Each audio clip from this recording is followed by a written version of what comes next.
the No Spin News. I am Monica Crowley in today for Bill O'Reilly. Thank you so much for joining us, as always. And don't forget about my own podcast, the Monica Crowley Podcast. You can download it wherever you get your podcasts, Apple, Google, Spotify, Stitcher. Just type in Monica Crowley Podcast, subscribe. It's free. You are going to love it.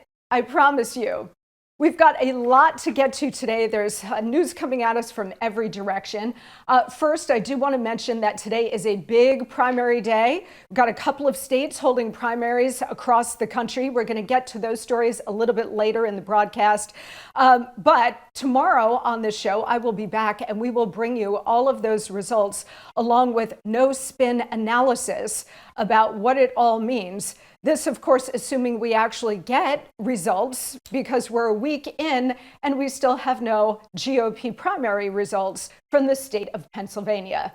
And as I tweeted today, it's our own fault because we, for a very long time, have put up with this third world nonsense about counting and delays and now mail-in ballots after 2020. You would think that after 2020, certainly after many years of these kinds of machinations, that this kind of stuff would be fixed. But no, because we have put up with it for far too long.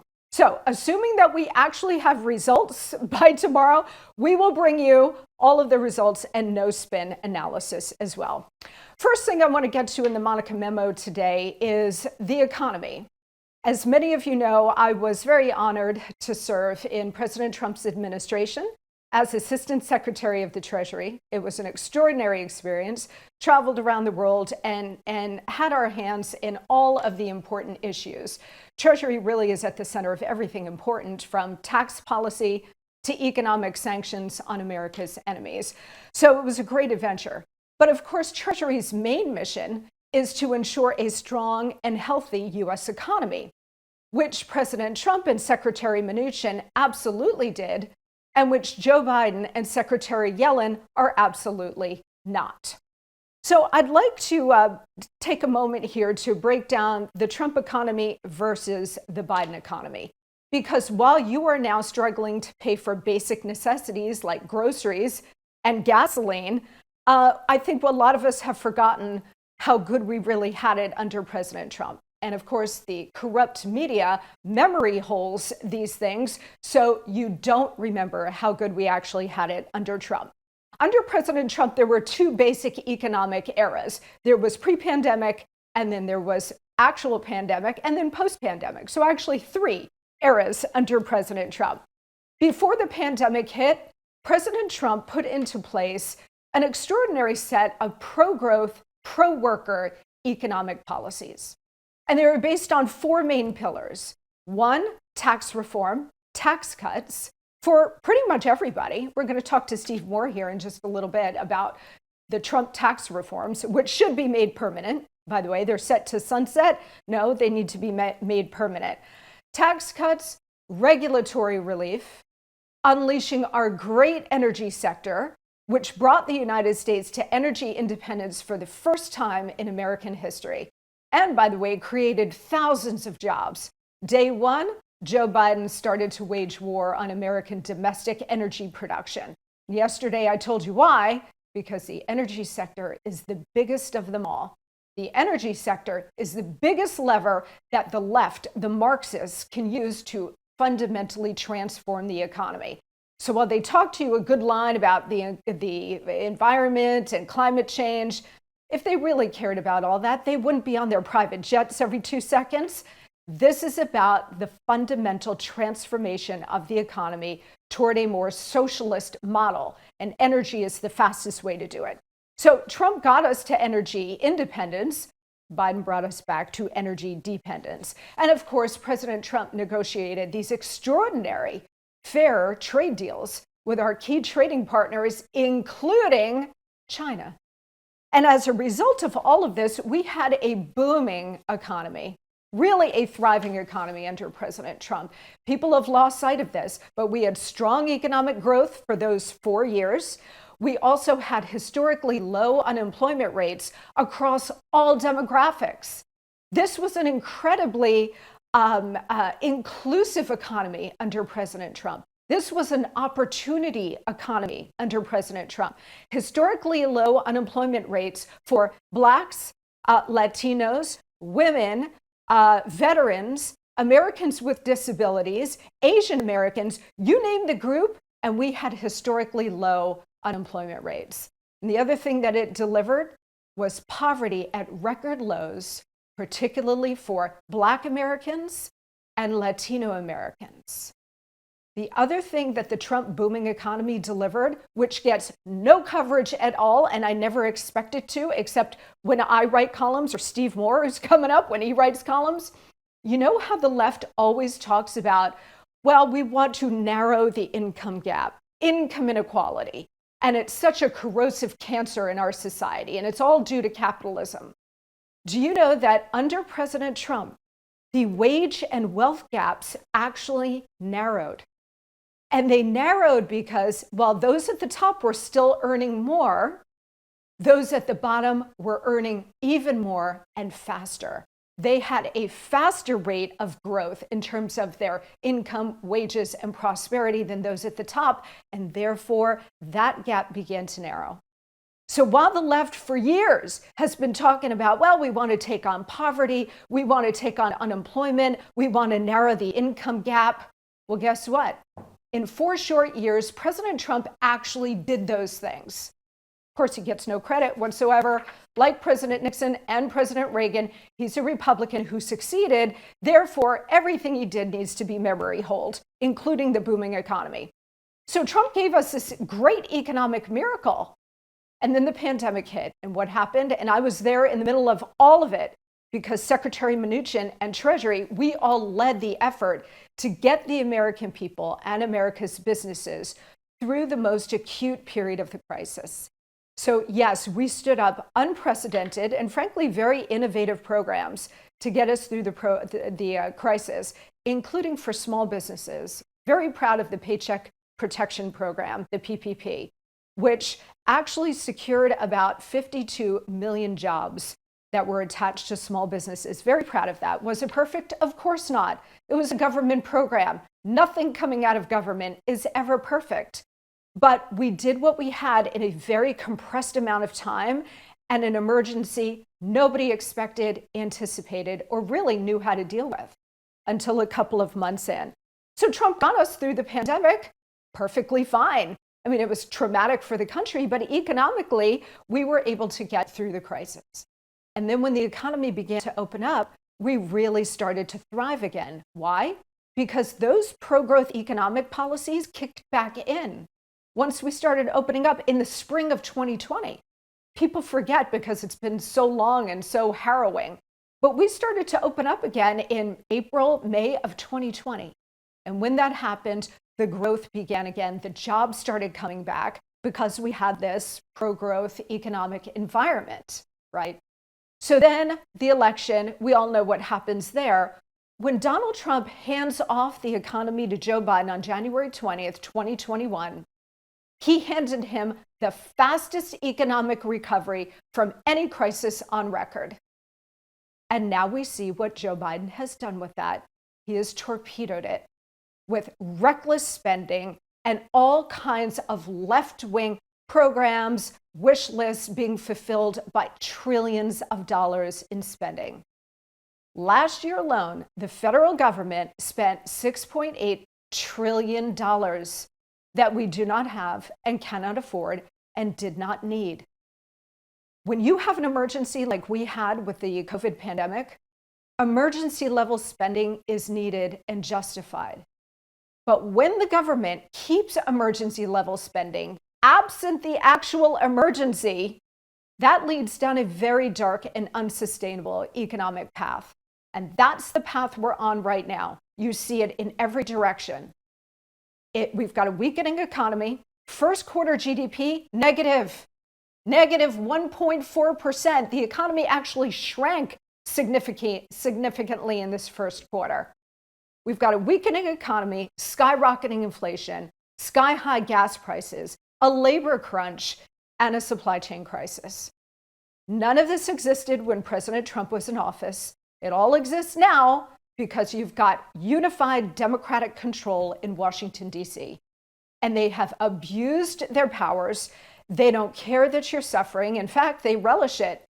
You've got cabinet members laughing. You've got the president of the United States shrugging off your pain and suffering, whether it's at the gas pump, the grocery store, you name it. They don't care because they have their eye on the bigger prize of transforming the U.S. economy.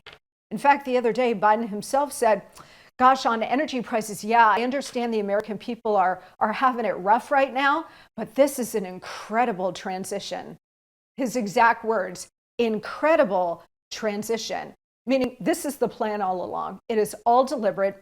It's a deliberate destruction of the U.S. economy so they can replace it with a more Marxist model. And that's the truth. So on the one hand, you've got the Trump economy booming, thriving, rising tide lifting all boats. And now you've got the Biden economy, which is an intentional destruction of it, with all of the American people suffering in one way or the other. I think the comparison is pretty clear. And frankly, if President Trump decides to run again, all he's going to have to do is stand there, because the comparison is going to be so stark. This is what's driving voters heading into November. It's sky-high gas prices and sky-high inflation in every other corner of their universe. People are going into grocery stores, putting bacon back because it's $10 a pound and they can't afford it. The United States has always been the land of opportunity and it's always been the land of plenty. And now we have some stuff that we can't afford, and we've got shortages on things like baby formula. Again, all of this is the logical end of a command economy. You see it throughout history with socialism and communism. It never works. But you know what? The communists don't care, because to them, they got the eye on the prize for the much bigger goal. And if you're suffering, so be it. Can't make a communist omelet without breaking a few eggs. And you know who are the eggs? You. Inflation now at its highest level in 40 years. Interest rates skyrocketing. A recession may loom. Our retirement accounts are in real danger. If you want to protect your future, do what I did. Call the only precious metal dealer I trust, American Hartford Gold. They can show you how to protect your savings and retirement accounts by diversifying your portfolio with physical gold and silver. All it takes to get started is a short phone call, and they will have physical gold and silver delivered right to your door or put inside your IRA or 401k. They are the highest rated firm in the country, A+ rating from the Better Business Bureau, and thousands of satisfied clients. Plus, tell them O'Reilly sent you, and they'll give you up to $2,500 of free silver on your first order. So don't wait, please call now, 877-444-GOLD, 877-444-GOLD, or text GOLD to 65532. Again, that's 877-444-GOLD, or text GOLD to 65532. I want to bring in my good friend now, Steve Moore, for a conversation about this, and he can grade my monologue there. Steve Moore is the co-founder of the Committee to Unleash Prosperity. He is also the senior economist at FreedomWorks. Steve, great to see you. So tell me, you've been listening to my monologue there. Is there anything that you would change or elaborate on? No, very well said, Monica. And I would just kind of capsulize what you said in what I say in every speech that I give now, that every day that Joe Biden is president, we appreciate the Trump presidency more because of the contrast that you just described. I'll give you just two quick statistics that are related to what you talked about. Number one, when Trump left office, the inflation rate was about 1.5, 1.6%. So we didn't have an inflation problem. We didn't have a supply chain problem under Trump. Here we are 15 months later with an inflation rate of somewhere between 8 and 9%. I mean, how do you screw things up that quickly? It's almost, you almost have to try to. And the other one that I like to point to, because I know President Trump is very proud of this, that the month he left office, for the first time in 50 years, we actually did achieve energy independence. We were actually exporting our oil and gas because we're producing so much of it. Now we have to get it from Russia and Saudi Arabia and Iran and other countries. So those are just examples of what this progressive agenda has done to the American economy. And it's heartbreaking. It really is. And like I said, it's all intentional. And I think people are starting to recognize that now. Steve, you mentioned inflation. Everybody is feeling the pinch, especially the middle class, the working class, and the poor. They're disproportionately impacted by inflation. As we know, it is the cruelest and most regressive tax of them all. Can you talk to us a little bit about, because a lot of people in the audience remember the inflation of the late 70s and early 1980s. They used a different metric back then. There was a different inflation gauge. And then it was like 17, 18, 19%. And people now are saying, if we use that same gauge that we used back then, inflation would be running that hot. That's how significant this is. Do you agree? Well, I have to tell you, I've been traveling a lot lately. I've been on about 8 states in the last just 3 or 4 weeks. So I've gotten a good panoramic view of Americans and listened to what they're saying. And when I tell people, the inflation rate is 8%, people get angry at me. They get angry at me, Monica. They say, what are you talking about, you dumb economist? It's not 8%. They say inflation, I'm paying 70% more for my gas. I'm paying 45% more for my home heating costs. I'm paying 35% more for my groceries. I'm paying 25% more for my travel expenses. And people say, look, the real inflation rate is closer to 15 to 20%. Now, I don't know what the accurate number is, but for most Americans who are buying the essentials, it's a lot more than 8%.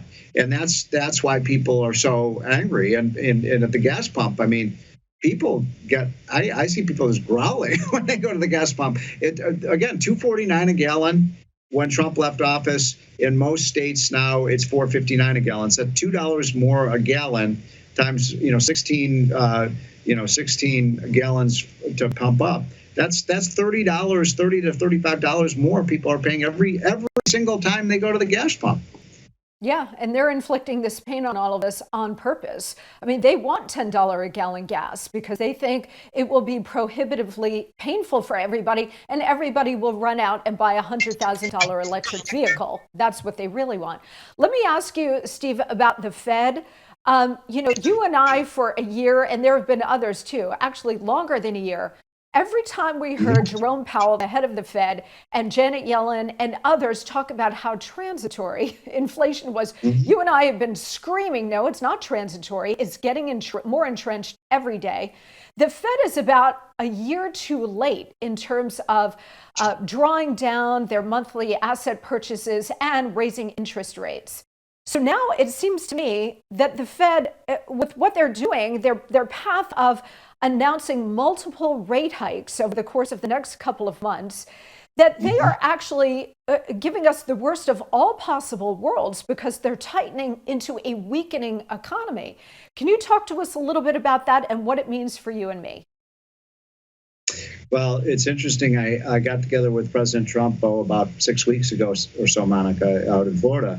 And we had a nice discussion, and we talked about Fed Chairman Powell, who was a Trump appointee, and he was just shaking his head saying, maybe that, Steve, I think that was one of my worst decisions. And I said, well, I can't argue with you, Mr. President. I think Powell has done a very poor job in the last 18 months of not seeing the inflation and not doing anything about it. And, cancer used the term, a cancer cell earlier. Cancer is like a cancer cell. Inflation is like a cancer cell. If you allow it to metastasize and linger, it's going to get bigger. The tumor is going to get bigger and bigger. And that's exactly what's happened with our economy. And now it's going to be painful, very painful, to drain that inflation out of the system. Now, look, I don't buy this argument that a recession is inevitable. I still think we could steer clear of one if we could get the policies right. If Biden were capable of doing, for example, what Bill Clinton did and move more to the middle to more sensible policies, I think we could avoid a recession. But the combination of Biden's massive trillions of dollars of spending and Powell being so behind the curve in terms of dealing with the inflation has put us in a really precarious spot right now. And I'm very worried about things. I mean, there was just an article in the Wall Street Journal today, Monica, about many major firms are now either calling for a hiring freeze or actually, some layoffs. Now, we do have a strong job market right now, but that could change almost overnight, and I'm worried about it. Yeah, no, me too. And Steve, we have to leave it there, but I would just say your point about avoiding a recession. There's been zero course corrections, zero from this president and his administration in any direction. Not just the economy, but the open border and Afghanistan and so on. So I don't expect that. So just a yes or no, Steve, if there is no course correction, do you expect a recession? I think it very well could be. And the problem is, Monica, as you just said, Biden is doubling down on those failed policies, and that's the disgrace. Yes, I know, and the rest of us have to suffer. Steve, you are wonderful. Steve Moore of the Committee to Unleash Prosperity and Freedom Works. Great to see you, Steve. Thanks so much. Thank you, Monica. You bet. Supply chain issues have been a catalyst in bringing high-tech manufacturing back to the USA. My tech expert and founder of Brownstone Research calls it the Great Recalibration, and he discusses it in his newsletter, Near Future Report. For the past 35 years, he has helped his subscribers safely navigate volatile times, and he also answers your most pressing questions, like how to protect your money from inflation, what are the implications of a new digital currency, and the Great Reset. What will the Fed do with interest rates? And what is expected from the stock market in 2022. Brownstone Research has been at the forefront of nearly every major market move for the past 35 years. Let Jeff Brown help you by signing up for his newsletter today at a 75% discount. It's a 12-month subscription for only $49. Please go to jeffbrowntech.com, jeffbrowntech.com, jeffbrowntech.com. Okay, here is the final thought of the day. So I went to my doctor last week. Remember, I told you the 3 things you must have in this life in America are a doctor you trust, a lawyer you trust, and a financial planner you trust. If you don't have them, research, get them. So my doctor, looking out for me, wants to keep me on the planet as long as possible. About a year ago, I had high blood sugar. That leads to diabetes. And sugar leads to inflammation inside your body. It affects everything. It's like tobacco. But in the sugar industry, which is everything in our food industry, you'll never hear that. Never hear how bad sugar is, but it's bad. Okay? So I had really high elevated blood sugar. So I said, okay, no more sugar. I knocked it out. Didn't take a pill, don't like pills. Didn't take them. Just got a reasonable diet. Sourdough bread instead of white and rye and wheat. Sourdough bread doesn't have that sugar content. Okay? No sugar drinks. All right, I got the drinks that have very, very little sugar. Water, iced teas with not a lot of sugar. There's a million of them. There's a million of them. I don't like the artificial stuff, sweeteners, so I just get the ones with very low sugar content. And then I watched it. But if you watch the sugar, the candy and the cookies, the snacks, and the bread, it's going to come down. So the guy who is the gold standard here for good eating is Tom Brady, all right, the football quarterback, who at 45 years old is going to be the starting quarterback for Tampa Bay next year, next September, next season, I should say. So here, I know Brady a little bit. He's a good guy, okay? But he's a fanatic. So I can't do what he does, but I want to tell you what he does because it's interesting. So 80% of Brady's diet is fruits, vegetables, whole grains, nuts. I eat cashew nuts. Cashew nuts cut your hunger. If you're hungry about, like this, pop a few. And cashew nuts are tasty to me anyway. Seeds and legumes. 20% protein, chicken. Brady does eat steak, red meat, seafood. Okay? He disciplines his portions. So when you feel you're full, that's it. So when I was a kid, it was like, you're going to clean your plate because there are kids in Korea that don't have any food. My reply to my father was, well, we'll put a stamp on this terrible potato and send it over to him. And that was like 3 days in the basement. But anyway, 75% full stop. Brady doesn't eat within 3 hours of him going to sleep. And that's smart. So I've kind of brought my dinner thing down 6. I don't eat after 7 because it just lays there. All right? So Brady, in breakfast, he gets avocado and eggs. Avocado's okay. I'm not a big, crazy avocado guy. It's all right. Eggs, a couple of times a week for me. Lunch, salad with nuts and fish. All right. I like fish. I like it grilled. And dinner, vegetables and plain chicken. I don't know if I can do that. I gotta have a little more tasty stuff. I can eat chicken once in a while. And then Brady snacks on guacamole and mixed nuts. Again, I eat the cashews. He drinks 12 to 25 glasses of water a day. You don't have to do that because Brady's working out like a madman.